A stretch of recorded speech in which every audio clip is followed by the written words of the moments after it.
So the last is not of the Father, but is of the world. Verse 17. Verse 17. And the world passeth away. And the world passeth away. So it's not eternal. It's temporal. It's finite. And the world passeth away, and the last thereof. But he that doeth the will of God. Did you hear the prophetic word about being the will of God? He that doeth the will of God does what? Abideth forever. Verse 18. Little children, it is the last time. As you have heard that Antichrist shall come. Now, a lot of believers read that, and then when they reach that comma, they take off. They say, he shall come, he shall come. No, look, as you have heard that the Antichrist shall come. The next part says, even now. Now is not now. Now is the now when John was writing. He didn't say even in your now. No, in his now. Now, even now. What is happening even now? There are many. See, we didn't start reading this scripture because we would have reached that comma and some people would have taken off in their mind. That's why we first establish, relax. There is authority restraining some things, activity around your life. Even now there are many antichrists, whereby we know it is the last time. Verse 19, then we can go to the other. Verse 19, he says, they went out from us, but they were not of us, for if they had been of us, they would no doubt have continued with us. But they went out that they might be made manifest, that they're not all of us. Okay, I know another translation. Let's read Amplified, so you see what they're saying. Oh. They went out from us. Okay, they went out from us, seeming at first to be Christians. You see why I wanted to read Amplified is because there's a service I attended, and that scripture was read for anyone who left the church. So now you know it has nothing to do with local assembly. It has everything to do with faith. They went out from us, seeming at first to be Christians, but they were not really of us because they were not truly born again and spiritually transformed. Born again and spiritually transformed.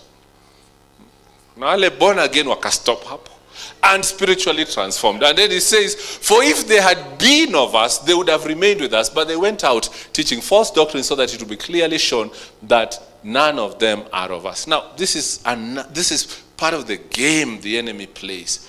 So he's come up with a system that induces self-reliance to promote independence from God. And he's used that system to blindfold not just non-believers. That's why we're reading this. Even those who profess that they're born again. Are you with me? So what is this system? A scriptural definition of it, it says it's the lust of the flesh, the lust of the eyes, and pride of life. What is that broken down or simply filtered down? It's two things. It is self-provision and self-protection. That is it. So it is a system that induces the need to provide for yourself and to protect yourself. That's the world system. That is the summation of the world system. So if you look at it, everything, when you look at it, the system is designed to induce in you the need to provide for yourself and the need to protect yourself. So it's and I'll explain shortly. 1 minute. No, I won't explain. We will leave that for next time. But we were going to explain why it works. But before we go to why it works, let's understand it. So in summary, I said if we say lust of the flesh, sinner yo. Okay, fine. Lust of the eyes, sinner yo. My eyes are covered with eye salve. Okay, sour. It's spiri. Let's go to reality. Mambo kwa ground ni nini? This is mambo kwa ground. It's a system that induces. Do you know what inducing is? Ask the ladies who've been through labor and they have to induce. To induce means, and in medical terms, the child is due. The child is due. But the labor pains are delayed. Labor pangs are delayed. So they inject you with something that my sister calls Sinto. That's slang for the actual medicine, Sint or something, whatever it is. When they inject you, it triggers labor pains or labor pangs and begins to cause the delivery process to start. So what does the system do? It induces. It induces. It induces. Now, you have to understand this. If they induce you and you have no baby, nothing will happen.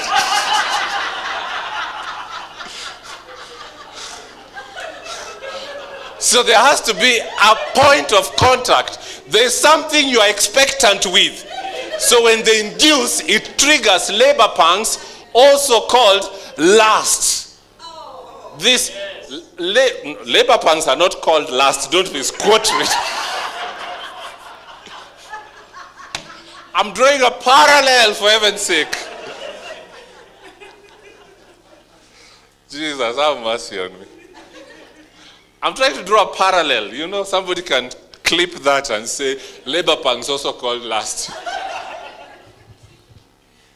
So, when I was drawing a parallel, you see how when we said lust is a desire that one now becomes obsessed with. In other words, the desire takes them over. Yes. Those who have delivered, you know, the contractions take over. The labor pangs take over. So that kind of consumption is what the lust of the flesh, lust of the eyes, pride of life. But now, in this case, he's saying there is a system that induces that in man. A system that induces that. But of course, it cannot induce if you're not expecting the fruit of this system. But when you're expecting the fruit of this system, it makes a connection. It induces, and you're obsessed with providing for yourself and protecting yourself.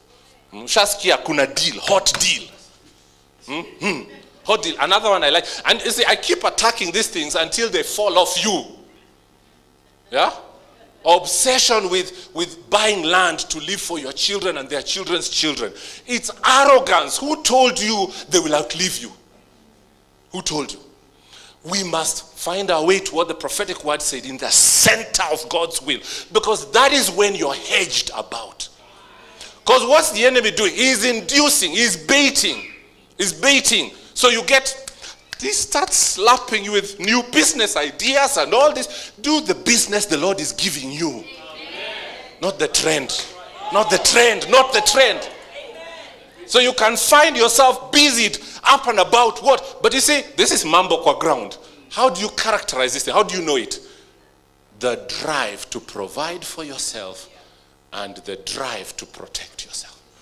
You know, one of the ways people protect themselves is with fat bank accounts, isn't it? Yes. It's called security for the future. Still self-protection. Self-provision, self-protection. That's a simple definition that will help us lay hold of it. An obsession with a drive to provide. Lazima ukuwe mwanaume. Mwanaume ana.